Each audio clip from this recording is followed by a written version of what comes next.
You're very welcome to the Irish Political Roundup with me, Paul Brophy. I'm flying solo this evening. Unfortunately, my colleague Roisin Cleric is not feeling the best. So, but we're going to plough on ahead and we're going to keep the momentum going that Roisin has built up uh, with this channel over the last number of years. So today we're talking about a subject that is very, very important for life and for everything else. It's water.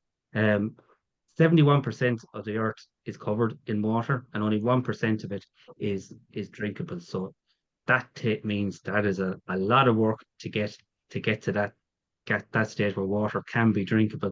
But water not only is essential for life, it's an essential for infrastructure, particularly housing, and it's also a big issue for our farmers as well. So to talk about water and the entity that is Irish Water, the good and the bad, we have two. We're delighted to be joined by Cork North Central TD, Deputy Ken O'Flynn, who is a TD for the Independent Ireland Party, and prior to getting elected to the Dáil in 2024, Ken was a member of Cork City Council for over over 15, 16 years, Ken, if Too I'm long, if I'm too correct, too long since 2008. Since 2008, since a lifetime. 2008. And also joining us is um, someone that our viewers will be very familiar with is former Fine Gael councillor here in Kilkenny, Patrick O'Neill. Patrick was a Fine Gael councillor from 2014 to 2024, and Pat was also a general election candidate for Fine Gael in the 2020 general election. Gentlemen, you're both very welcome to the Irish Political Roundup. Thank you very much. Good to be here, Paul. Um, Thanks again. Absolutely. So water, Pat, I forgot to mention as well, you're also a beef farmer as well here in Kilkenny. So from farmers' point of view, water it's essential for your stock, your obviously your animal stock, but it's also becoming more and more important now with Ireland's nitrates derogation. Yeah, look, in farming, obviously, number one priority is obviously livestock and drinking water for them and keep it, particularly in times of drought, making sure that they have what they need to keep producing and to look. The beef side of it isn't as intense. The dairy men can often come under more pressure in certain areas in Kilkenny, due to many different reasons and conditions, and depending on where they're based in the county, whether there's water shortages or whatever it may be, because they have washing to do, and dairy cows generally drink more than beef cows due to the nature of their more intense work. But yeah, look, when it comes down to nitrates, obviously environmentally, there's a lot of pressure in Ireland when it comes to improving nitrate levels in our water courses, and that has a big factor when it comes to cap policy across Europe. And Ireland had a nitrates derogation that has been reduced over the last couple of years. And there's threats of it maybe being reduced more, which would which have an even Yeah, more detrimental effect on the dairy industry in particular across the country. This all has knock-on effects to many different things, local yeah. services, and yeah, like land prices in particular, like dairymen looking for more land now to keep the show on the road or reduce Yeah, cows. yeah, it's a pretty blunt instrument, and of course you were a county councillor for over 10 years. What was your experience of dealing with Irish Water, which was first set up around 2013? See, before Yeah. we had water services was part of the local authorities, and in 2014 that was all moved into this new entity called Irish Water. Yeah, and I'm sure Ken can maybe talk about pre-Irish Water and how the system worked. Mm, Because as I came in, just as the whole thing was kind of kicking off, and it was a mess for the first 2 or 3 years in particular, with the because a lot of it was ran by the local authorities at the time, and yeah, then when Irish Water came in, it was supposed to be handed over to them, and there was kind of an in between. Nobody knew who was doing what, and it was if there was any water issues, who was going to go out and react to it, and it mm, was a complete disaster.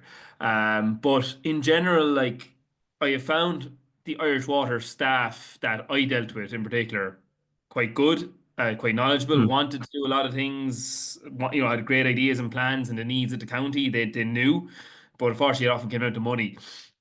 And they just haven't been able to act on any of the projects that they need to do because of lack of funding, pretty much is a lot of it. And general planning is another part of it also too. You know, planning processes are quite long in this country, so all these infrastructure projects are quite hard to get through to the actual start stage.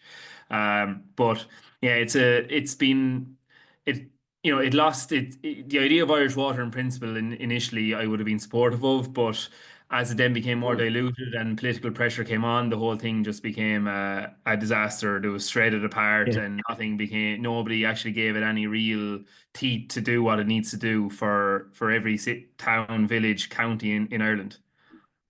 It's absolutely massive. And Ken, you were a county councillor from 2008. What was water infrastructure, um, and all that goes with it, like dealing with it before Irish Water came along? Did you find it was a much better service when it was being run by the local authority? Well, when I served in Cork City Council, you know, like all other city councils or county councils that are out there, you know, the reality is that they're customer driven. You know, it's not a business as such. It's about Yeah, providing a service. I think the fundamental difference there is that, you know, I could pick up my phone, and I'm sure everyone else in the other with their local authorities can pick up their phone, ring the local area engineer, ring the engineer that you had on your list of call outs that had a company phone for Cork City Council or Cork County Council, and say, look, we have a problem here up in Mallow, or we have a problem down in Cork City, or we have a problem over in Ballincollig. And it was very easy to get access to people, and you had people answering their phones. You had people with local knowledge. Now we're given, as elected representatives, we're given email addresses, and we're put onto some call center. I spoke to a very nice lady in a call center the other day. I think she was in Egypt. wow. When I spoke to her, but because it was outsourced at the weekend. I know there was an Irish company using the customer services at one stage, but again, you know, this is one of the big problems here. The local area knowledge is gone. The communication between the customer services centre and the local authority sometimes gets mixed as well. They're depending on air codes. Sometimes that's not always correct. You have a situation where we'll say Cork City Council is getting an email about something that's after happening, but has actually gone into the email of a Cork County Council service provider. So, you know, local knowledge is key for all these things. But I suppose for me, Irish Water, the big changes there is getting anything done. You know, we had engineers that were available to us to talk to. They were there. We mightn't always agree with what they're saying, you know, but at least we had somebody that we knew on the ground. Now you have people being seconded into Irish Water that don't really want to be in Irish Water. That's another big conundrum there, and question marks over pensions and workers' rights, etc. as well. But you have people in Irish Water that don't want to be there, and you have people with very lack of local knowledge, and local knowledge is key.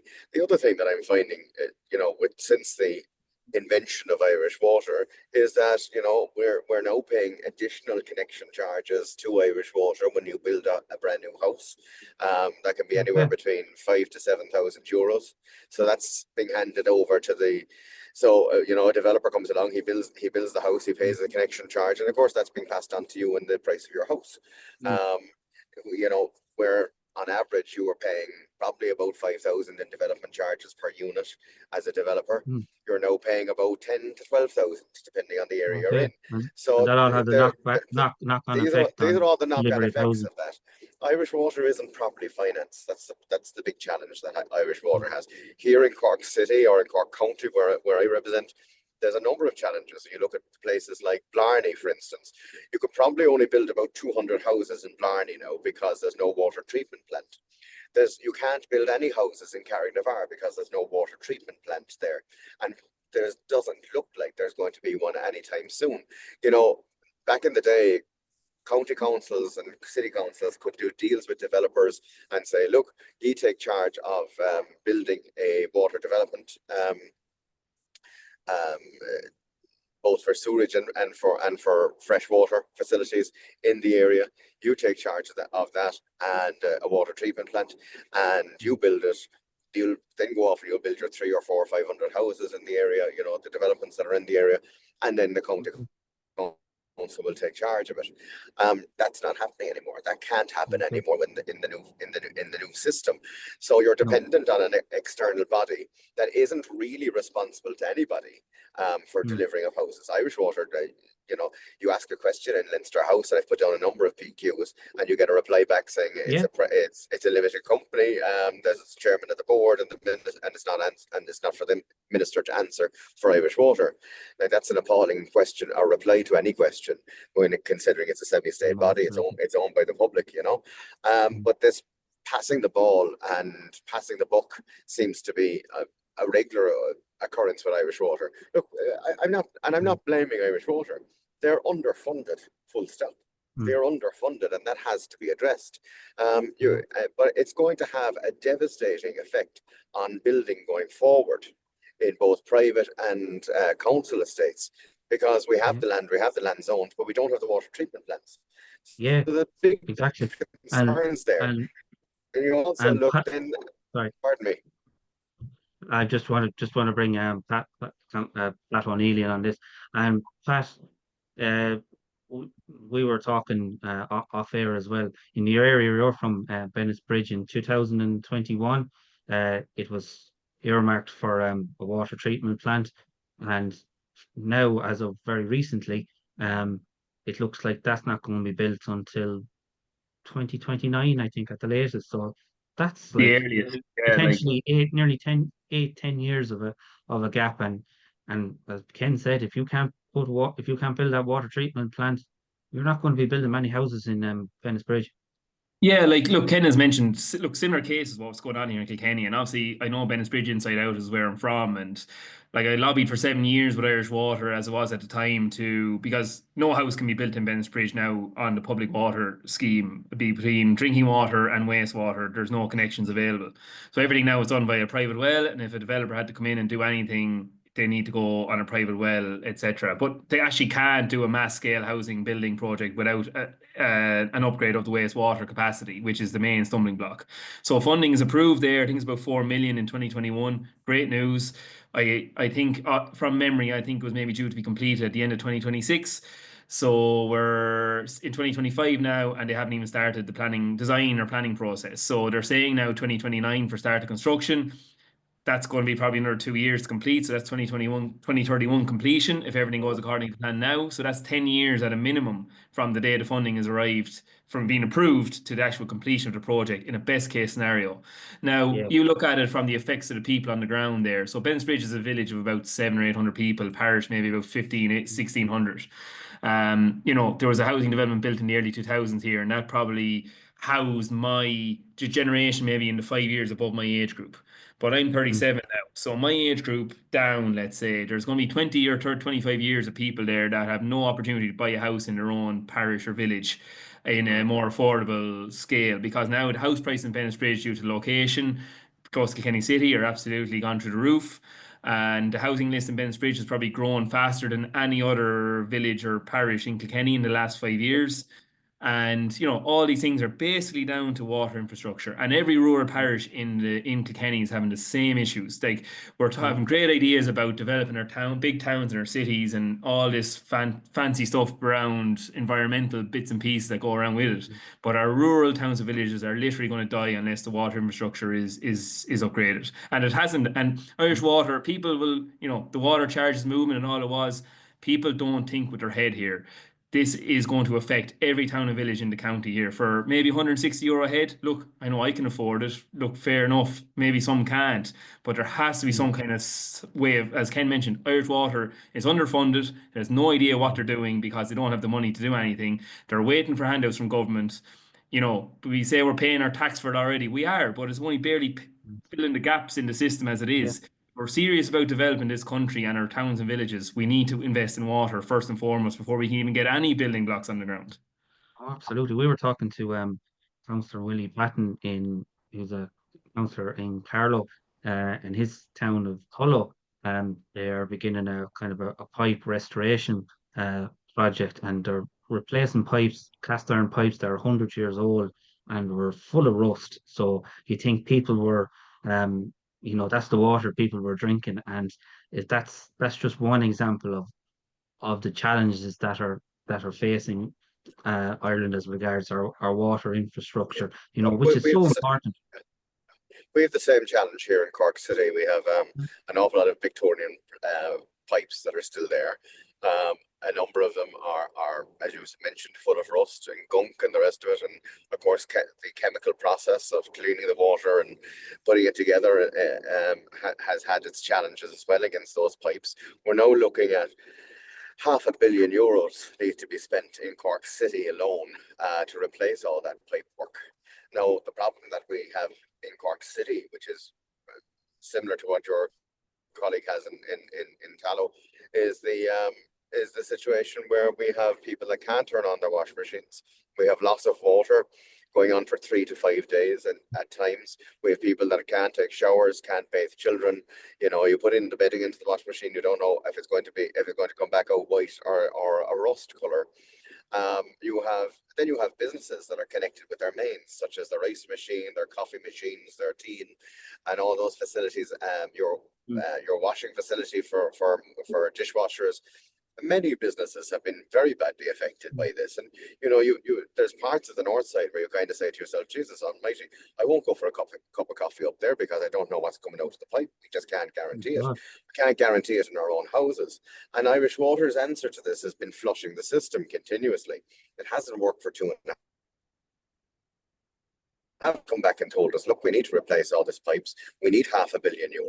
But at the rate that Irish Water is working at the moment in pipe replacement in Cork City, we're probably looking at 90 years before every piece of piping is replaced at the current, even if they had the money in the morning, 90 years, which is staggering, And an awful lot of these things that I'm mentioning now, it wasn't that long ago we were watching TV ads asking us to send €2 or €5 a month to sink a well somewhere in Africa under one of these charities, and you're having exactly the same stories of children drinking dirty water, people with visual impairments that can't see the color of the water coming out of their tap, people that are already with the pin to their collar when it comes to how much money you have in your budget, and now you're adding bottles of water from Tesco's or for Dunn's or whoever you're buying your bottles of water from. It makes life an awful lot tougher for people, and people are sick to death of getting into the shower and not knowing what's going to come out of it, and there's been serious concerns when it comes to how they manage this water treatment plant and the new water treatment connection that came from Ballincollig over into the city. I won't bore you with the minutiae of that, but there's serious concerns you did about speak in what the Dáil. happened. You did speak in the Dáil recently about I think there was constituents in your I was disappointed with there the were answer I 5 got. days without water. Yeah, There were 5 days without water. That's not an isolated story. That's a story that I could tell. Residents are without water 2 or 3 days, 48 hours, 72 hours on a very regular basis now in Cork. With no access to fresh water, no tankers being delivered. I don't get it. There's no customer services there. There's nobody taking responsibility, and then for the minister to come along and I'm not having a minister bashing here now, but look, his answer was, I won't look at closing down Irish Water or restructuring Irish Water. It's too big to fail. And there was no efficient answer to, will you not hand it back to the local authorities when we have a bit of manoeuvring and a bit of talking? I've always believed that Cork City Council and Cork County Council should have the one water authority. If you look at what happened when Michael Martin set up the HSE a number of years ago, he got rid of all the Southern Health Boards. And now we see their regional health boards appearing now again. We're going back to that system because that system worked, because you had local knowledge on that system. And now we're going back to that again. But just because something isn't a good idea, but is very expensive and would cost a lot of money to dismantle, it's never the wrong time to do the right thing. And I think the right thing for certainly my region, I'm not quite sure, I can't speak for Kilkenny, but for my region would be to have it back under the control of the local authorities, and the two local authorities working well together and being able to negotiate with the builders to start building water treatment plants and treatment services again, and that worked incredibly well. And you know that I work on the principle KISS. You know, you keep it simple, stupid, and when you create these monsters such as the HSC, such as the Department of Health, such as the Department of Education. You know, I think wasn't too long ago when they described the HSC as Angola. You know, you are creating exactly the same problem now with this big structure again that is not fit for purpose, that doesn't have the drive of what we'll say the ESB had. And is totally underfunded. And any funding that they seem to be getting, the significant funding that Irish Water received in the last budget, they were told by the Department of Finance to start paying down your debt. No, that did absolutely nothing. You know, that did absolutely nothing for the people of this country who needed new pipes or needed water treatment plants being built. Absolutely. And do you think yourself, Pat, you saw Irish Water as a councillor, you're seeing it now as a farmer. What do you think, is Irish Water as a concept good, or you know, does it need to be, as Ken said, just completely overhauled? I think I slightly disagree with Ken that I think there has to be a bit of both. I think I think the concept of Irish Water initially was good, but I think it was handled extremely poorly. The communication was diabolical, politically, media-wise. Everything was just an absolute mess. And I know it's coming out at the tail end of a recession and austerity and everything, and was kind of the real kind of straw that broke the camel's back. And like, I've never seen protests like it, and probably will never again in Ireland at that time over the water charges. It was absolutely mad when you think back of what went on, and water meters and guys trying to put them in. But you know, we were canvassing around water meters. Like, there was so many, I was new that time and I got elected. There was a lot of great Fine Gael councillors lost their seats over water meters being put in as we were canvassing. You know what I mean? It was so badly put together and handled. But we have to be serious here as a country as how we actually invest in our water. And we've been beating around the bush here for 60, 70 years around water. It's been papering over the cracks, been just patching up bits and pieces. In Ireland, the last 20 years has developed even more than we can even imagine from an infrastructure perspective. And somehow the water is barely keeping going. And you see places in Cork and Kilkenny, every county has cases like this where water is off left, right, and centre for people. Yeah. And it's just in a first world country, it is absolutely crazy to think about it. But it's like a political taboo in Ireland. It's even to talk about water and water charges, even or how do we actually fund this idea? Yeah, exactly. We have to have a mature conversation about this and go, do we want to just keep doing what we're doing and have water outages, or do we want to actually put something in place here that we can trust? You know, no doubt about it. HSE is an absolute nightmare. I dealt with it for 10 years, couldn't get my head around it, complete mess inside and out. Irish Water has been on a similar path, but I think, as Ken mentioned, with the right thought process and communication, and pull it apart and look at it and go, how do we actually? We know what projects need to be done. Yeah.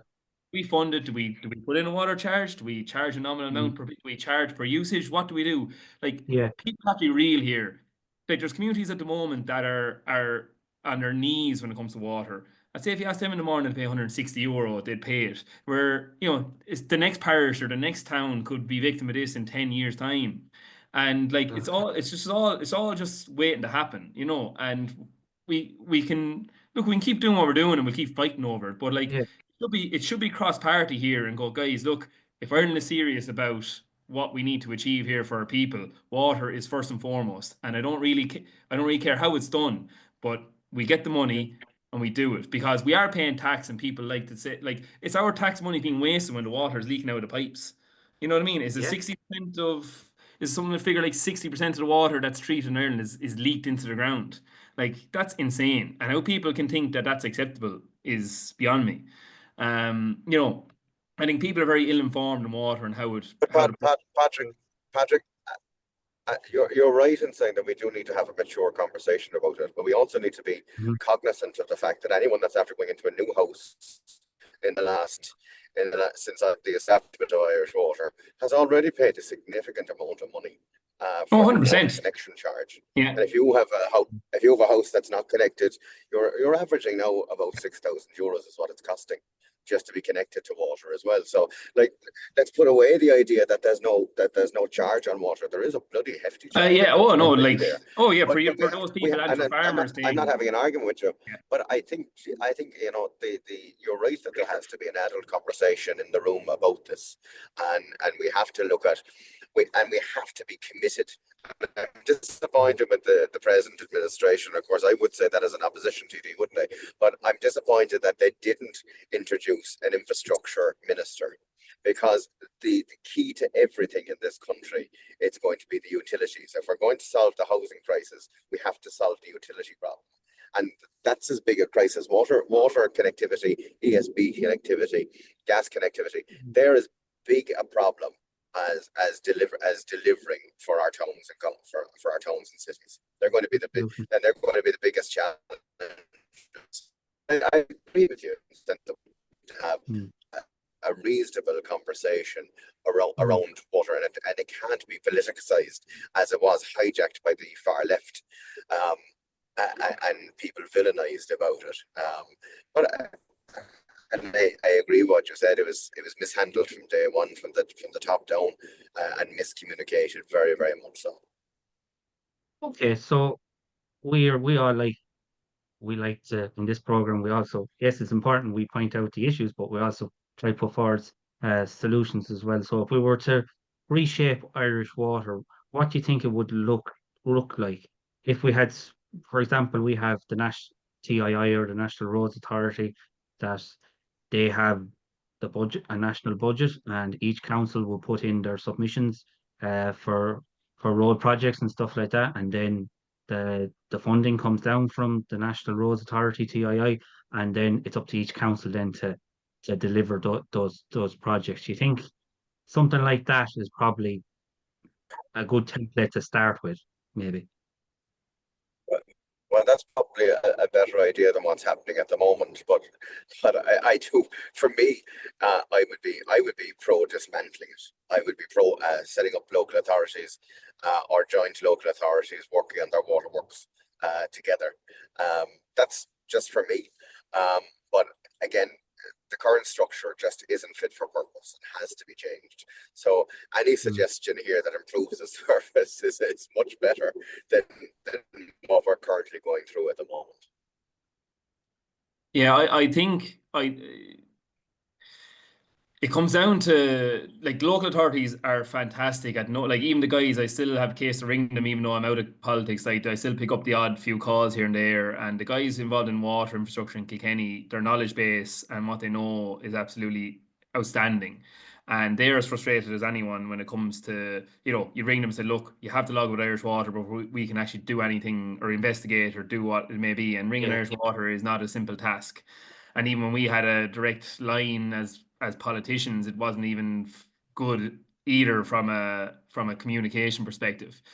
I still think there has to be a focal point where it comes, because the water situation is so bad in the country as a whole, that I think it's above just local authorities need to be so at the moment what's happening is the local authorities are putting together projects that, or issues that need to be sorted and projects need to be done, and they put that up to Irish Water, and then they decide which ones need to be done.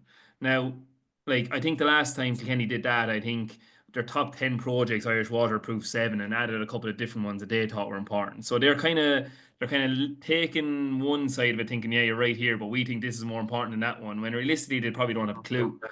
And that's kind of a bit of a frustration for the council staff in particular. But it just needs, look, I think it comes down to efficiency and funding. It's not that difficult. Like, private sector can be run efficiently. Why can't government organizations be run efficiently? Like, there's too many people it's top heavy as always. Nobody ever wants to lose their job or to, like, restructure something that's going to maybe force people out of their work, etc. But we have to be real here. Like, all these organizations are way too top heavy. They're not functional. And there's templates there of how they can be done from a private sector perspective. I know we need oversight, it's public money, and all these things have to be done, but we're over-regulating everything, and we're getting absolutely nowhere. We're still, the whole planning process, water infrastructure, other infrastructure projects like gas, everything else like that, we're completely frozen when it comes to everything. We cannot get anything done. And, it starts with efficiency of how these organizations work. If you get if you get Irish Water efficiently working, and if the funding comes through after that, then it goes to where it needs to go. But at the moment, there's no money going in. The only revenue generation they have, as Ken mentioned, is charging one-off charges basically to people for connections. Like there's not that many people going to go that way if they can drill their own well. So they really have no funding other than what they get handed out from government, which is nowhere near enough to cover what they need to do. So it's just a vicious circle. And look, there's people who are paid more than me to figure this out, but if they're like, it has to be done. There's no choice about this. This is just going to absolutely explode in the next 5 or 10 years if we don't do something. And I only found out there the last year or two that the water rates that your local business pays, I thought they were still going to the county council. They're not. They're going to Irish Water. So, you know, there are a lot of business that get frustrated as well. They're having to deal with Irish Water. So, you know, it's impacting not just houses, people in houses, people looking to build homes, and, you know, businesses as well. So, you know, it really is something that we need to grasp. For me, there's a lot of case of tail wagging the dog, you know, because, and this is why I would much prefer to see things being dismantled, because, you know, as you mentioned, the National Transport Authority dictates where we can build, where we can zone land as local authorities. You have Irish Water telling us now where we can zone. Cork City Council and Cork County Council actually dezoned land because of Irish Water saying, you know, we're not going to build a water treatment plant there in anytime soon. So then they ended up dezoning land. And a lot of people lost a significant amount of money who had value against that. And my colleague there that's farming, you'll know when you have some land that's zoned for building and the rest of it, it's great to be able to go into a bank and be able to take a loan against that if you're not developing on it. Like, let's call a spade a spade. That's what people do at times when they have to. And you know, you're now seeing too many outside bodies dictating to the local authority. I've always believed that the local authority, I come from the local authority background, having served so long in it, so, you know, my passion would always be, you know, the local authority should be the one-stop shop, and that, you know, all our services should be coming out of the local authority, and they should be the only show in town to dictate what happens, where it happens, and how it happens. And I think there's too many external bodies that are based in Dublin that don't know topography, that don't know the lay of the land, that don't have the local knowledge, and they're, just being honest with you, just not that interested. And my colleague here spoke about, you know, the organisation being top heavy. What happened with the HSC when they amalgamated Southern, Eastern, Northern health boards together and Western health boards together? They kept all the management, they kept all the middle management, because of unions, and there was people in duplicate and triplicate jobs, all doing the same thing. And I suspect if you looked at Irish Water, probably an awful lot of the same is after happening. I agree entirely, it's top heavy, it's not fit for purpose as the way it stands, and you know, I disagree with the minister saying that, you know, it's going to cost, you know, just to wind this thing down and bring it back. Our restructure is going to cost too much money. You know, at the moment, if it's not fit for purpose, if it's not delivering for the country, if it's not delivering for our citizens, if it's not delivering what it's meant to be doing, which is clean drinking water at the bare minimum, not mind the infrastructure questions, but if it's not delivering for us, there's no point of having it, to my mind.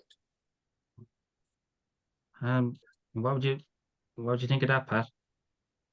At the end of the day, everything comes down to money and budgets. And if in reality, yeah, look, I wouldn't have a huge issue if they dismantle Irish Water, but they need to build something else instead. And whatever you call it, it's just going to be the same principle. Like, you're going to try and keep the same kind of framework to a certain extent with the idea of what they have to achieve. Now, it's just when it comes down to obviously what kind of management you have and routes of funding it, like, and it comes down to obviously, sure, look, like, obviously I was Fine Gael councillor, so my whole time in politics, Fine Gael were in government, so, you know, we obviously didn't look at it and go, right, we need to pull money out of this budget pot here to give more money to Irish Water. Like, there seems to be no political will to actually fund a water organization properly. Now, whether that's through central funding, if it comes through central funding, something else is going to have to suffer. You know what I mean? That's the nature of any budget.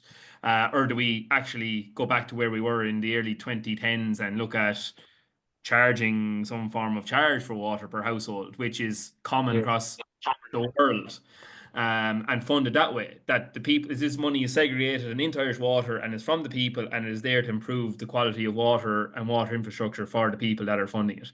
And if that, that should be the nature of what the beast should be. But at the moment, it's just it's just a hindrance. Irish Water, like it is a hindrance, and I feel sorry for the people working in it, to a certain extent, because they can't do a whole lot. The problem there, Pat, or Patrick, is that I see is, you already have people to the pin of their collar at the moment with the cost of living. Like, let's call a spade a spade. We're all feeling it, in particular Yeah, people like yourself in the farming industry. It's very, very tough. And you have in this country a very, very alive and real. You have fuel poverty in this country. An awful lot of my constituents are stuck with it.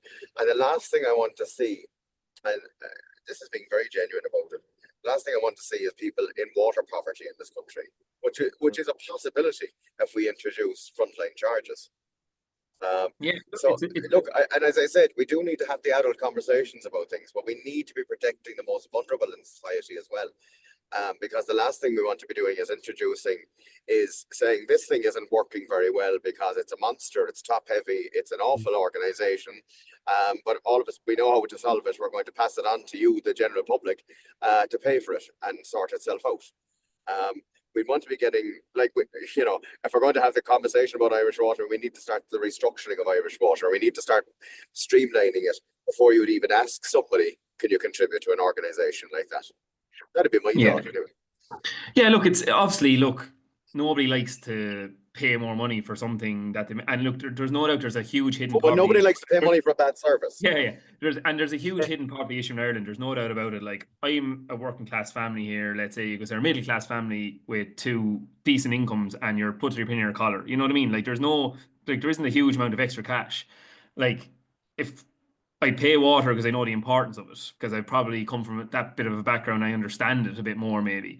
I'd pay it maybe before I'd pay some other charges that we get. I'd put that as more of an important kind of thing there for as I would see benefit to it if the thing was done right. But yeah, like, it's our tax, like, the whole tax situation in Ireland is quite difficult. Look, tax in general is difficult anyway, and we've obviously looked at a lot of cost of living kind of budgets and Brexit budgets and everything like that, and supports for businesses, and all these things are important, 100%. But, like, there's only a limited pot of money there, so we have to start figuring out either new ways of taxation and taxing those that maybe can pay more, or if the water charge comes in, how do you do it? Like, is it polluter pays policy, or is it based on income, or there's but we're a long way off where we need to be when it comes to water infrastructure, and it's been neglected for, as I said earlier, it's just been neglected for a long time. And yeah, like, 90 years to redo all of Cork City, whatever it may be, imagine what you'd have to do for Dublin. Like, it's just it's and then it comes down to, where do you get the people to do these jobs, even if you had the money? Like, that's the other challenge. Exactly. It's so, if we're to give you both kind of the last say, where do we go from here? I suppose, Ken, you would say abolish Irish Water and start again. I'm saying if a plan doesn't work, if a company isn't working to the best of its ability, you have to change that around. We already have, you're looking at an RTE situation where you just keep on throwing money at it, and it's repeating its mistakes already over and over again. So, like, the answer has to be, the buck has to stop with somebody. Somebody has to take responsibility, and if something isn't working, throw it out and start again. Put your hands up and say, look, we got it wrong, but we'll fix it. But Jesus, fix it. That's all I'd say. Absolutely. And Pat, I suppose. Yeah, look, there's probably a fair point to that, where in 2016, when they rolled back completely on the water charge idea, that how they kind of left Irish Water in the state that it was, without, that was the time to say, look, park it, leave it, and let's revisit this and figure it out. But now they've just kind of left it there, linger, and now it's just, now, as the answer Ken got is like, well, sure, look, it's still going. We can't close it now. Like we can't. How could we do that? And it's 10 years in existence, and it's Horses like bolted kind of thing. all these lads have put all this work in, and they know we're going to get there, but we're not going to get there unless we actually give them the money to do it, and to get the staff to do it, and on the ground in particular, and employing people in local authorities maybe, like, so. I'd imagine if you looked at it like the OPW, I'd imagine there's a huge amount of wastage of money going on here behind the scenes as well, when it comes to it. I can only imagine the cost of some of these contracts and what's going on. But it's public money and we need to do better, simple as. And I don't really care how it's done, but number one, we need to get serious about improving it, and everybody needs to be aware of this, because there's plenty of towns and villages, as we mentioned, that are struggling and suffering, and no town or village is alien to this, but no rural areas in particular are going to suffer the most. The people that live in rural areas, their sons or daughters are finding it so difficult to live at home anymore. It's nearly next to impossible. And all those towns and villages are going to pay the heavy price in the not so distant future if we don't get our heads around this and figure it out. And it just doesn't seem to be talked about enough, few there's a little few whispers about it at the moment, but everyone is on eggshells with it. They don't really it's a taboo subject, they don't want to talk about it. Yeah, well, gentlemen, it's been a fascinating conversation, and it's definitely something that we have to, as you said, have a mature conversation about, and I'm sure that's going to have to happen in the very, very near future. But I'd just like to say a big thank you to Deputy Ken O'Flynn. So Ken, you're in transit. You're on the way up to Dublin. You're probably going to be busy for the next couple of days up in the door representing your constituents in Cork North Central. So we say thank you for your time, and we're going to be interesting to get your thoughts on Irish water and other subjects as time goes on. And Patrick O Neill, thank you as always. You're always a very, very insightful contributor to the Irish Political Roundup. So from myself, Paul Brophy, I'd like to say thanks to everyone for taking the time to watch our interview, and I'd also say thank you on behalf of my colleague Roisin Cleric, who couldn't join us this evening, unfortunately. But until next time, just wishing Roisin a speedy recovery. I'm sure she'll be back to fighting form shortly.